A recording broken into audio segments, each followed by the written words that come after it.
గ్రామాలను అభివృద్ధి చేయడమే ప్రభుత్వ లక్ష్యం. రాష్ట్ర పంచాయతీరాజ్, గ్రామీణాభివృద్ధి, గ్రామీణ నీటి సరఫరా, స్త్రీ శిశు సంక్షేమ శాఖల మంత్రి ధనసరి అనసూయ సీతక్క పాపయ్యపల్లి గ్రామ పంచాయతీ భవనంను ప్రారంభించిన మంత్రి. స్థల, భవన నిర్మాణ దాతలకు ప్రత్యేక అభినందనలు. గ్రామాలను అభివృద్ధి చేయడమే ప్రభుత్వ లక్ష్యమని రాష్ట్ర మంత్రి సీతక్క పేర్కొన్నారు.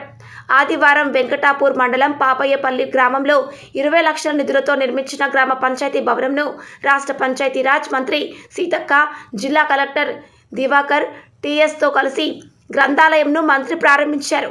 సందర్భంగా మంత్రి సీతక్క మాట్లాడుతూ, గ్రామాల్లో సీసీ రోడ్ల నిర్మాణం పెండింగ్లో ఉంటే వెంటనే తమ దృష్టికి తీసుకురావాలని, 2,15,00,000 రూపాయల నిధులతో పాలంపేట రోడ్డు మరమ్మతులు చేయడం జరుగుతోందని, శ్మశాన వాటిక నిర్మాణ పనులు కూడా త్వరలోనే పూర్తి చేస్తామని తెలిపారు.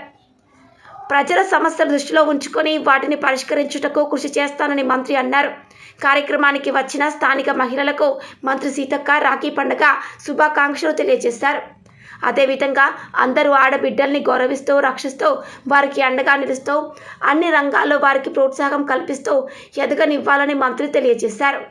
ఈ కార్యక్రమంలో అదనపు కలెక్టర్, స్థానిక సంస్థల P Sreeja, CEO Sampathrao, Panchayati Raj EE Ajay Kumar, DWO Swarnalatha, Linina, MPO, APO, గ్రామ పంచాయతీ ప్రత్యేక అధికారి, కార్యదర్శి, ప్రజాప్రతినిధులు, స్థల భవన నిర్మాణ దాతలు, తుడి రవీందర్ రెడ్డి, సుఖేందర్ రెడ్డి, మహేందర్ రెడ్డి, మందల లక్ష్మి, మాజీ సర్పంచ్, సంబంధిత అధికారులు తదితరులు పాల్గొన్నారు.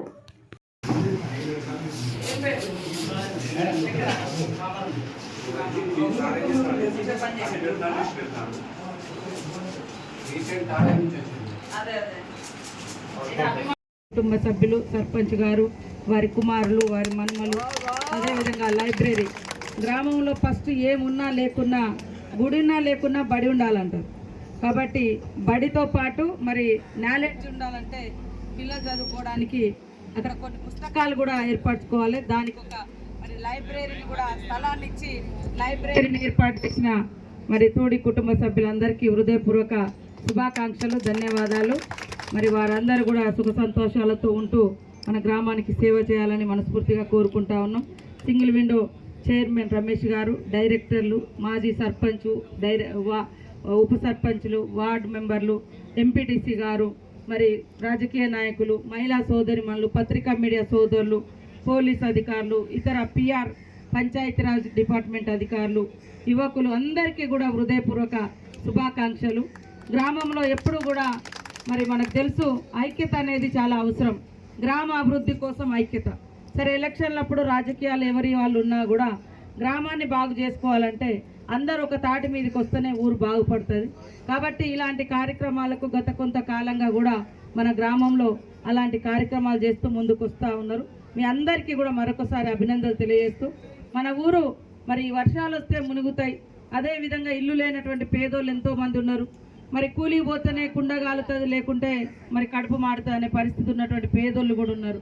అయినప్పటికీ ఊరు అభివృద్ధిలో మరి మీరు అందరూ భాగస్వాములై ఈరోజు ఇలాంటి మంచి కార్యక్రమాలు చేసుకున్నందుకు ధన్యవాదాలు. మరి అదేవిధంగా కొంతమంది ఇల్లు లేనటువంటి వాళ్ళు కూడా ఇప్పుడు ఇల్లు అడగడం జరిగింది. తప్పకుండా మన నియోజకవర్గానికి 3,500 ఇల్లు, ఒక్కొక్కరికి 5 లక్షల చొప్పున మరి ఇల్లులు కూడా శాంక్షన్ చేయడం జరుగుతూ ఉంది. తొందరలోనే అవి కూడా చేస్తాం. ముందుగా ఏం లేని వాళ్ళకు ఫస్ట్ పెట్టుకోవాలి, తర్వాత కొంత మధ్యతరగతి అట్లా. అదేవిధంగా రేషన్ కార్డులు కూడా తొందరలోనే వస్తాయని తెలియజేస్తూ ఉన్నాం. అదేవిధంగా రైతు రుణం వల్ల స్పెషల్ డ్రైవ్ పెట్టి ఏవో ద్వారా ఎందుకు కాలేదు, వాళ్లకు కారణాలు ఏంటిది అనేది కూడా తీసుకొని మళ్ళీ విడత కూడా రుణమాఫీ చేయడం జరుగుతుందని ఈ సందర్భంగా తెలియజేస్తా ఉన్నాం. ముఖ్యంగా మీ బాధ అంతా రామప్ప. ఎందుకంటే రామప్ప మరి చెరువు అంతా మీ ఊరు చుట్టే ఉంది. మరి చెరువులు నిండుతుంటే మనము దూర ప్రాంతాల వాళ్ళు దాని కింద పారక ఉన్న వాళ్ళందరూ సంతోషపడతారు. కానీ ముందున్నటువంటి చెరువు నిండుతూ ఉంటే ముందున్నటువంటి ఊర్లు బాధపడే పరిస్థితి మన దగ్గర ఇప్పుడు రామప్పది. ఎందుకంటే అది ఎంత నిండి బయటకు వస్తా అంటే మరి పాపయ్యపల్లె కానీ, సింగరకుంటపల్లె కానీ, అటు పాల్సాపల్లె కానీ, కొంత బండార్పల్లి కానీ, అదేవిధంగా ఇంచెర్ల కానీ, జంగాల్పల్లి, మరి అదేవిధంగా ఇంకా మిగతా పల్లెలు కూడా కొంత ముప్పునకు గురవుతున్నాయి. గత 2 ఏళ్ల క్రితం మొత్తం మునిగిపోయినప్పుడు చాలా ఇబ్బంది పడ్డారు. మీ బాధలు వర్ణాతీతము. సరే, నాకు తోచిన పద్ధతిలో నాకు చేతనైనంతలో నేను ఆ రోజు కూడా సహాయ సహకారాలు చేసినాం.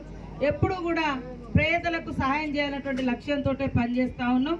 తప్పకుండా కలెక్టర్ గారు కూడా ఉన్నారు, ఒక స్పెషల్ టీం ఆయన వేసి, ఎందుకంటే మనది ఇప్పుడు జిల్లా హెడ్ క్వార్టర్, కానీ మనకు సేమ్ టైంలో నేషనల్ హైవే, టూరిస్టులు కూడా పెద్ద ఎత్తున మనకు ఆ రోడ్ ఎమ్మటి వస్తూ ఉన్నారు. చెరువు నిండినా కొద్దీ అటు రోడ్డు మునుగుతూ ఉంది, రోడ్డు బంద్ అయ్యే పరిస్థితి అవుతుంది.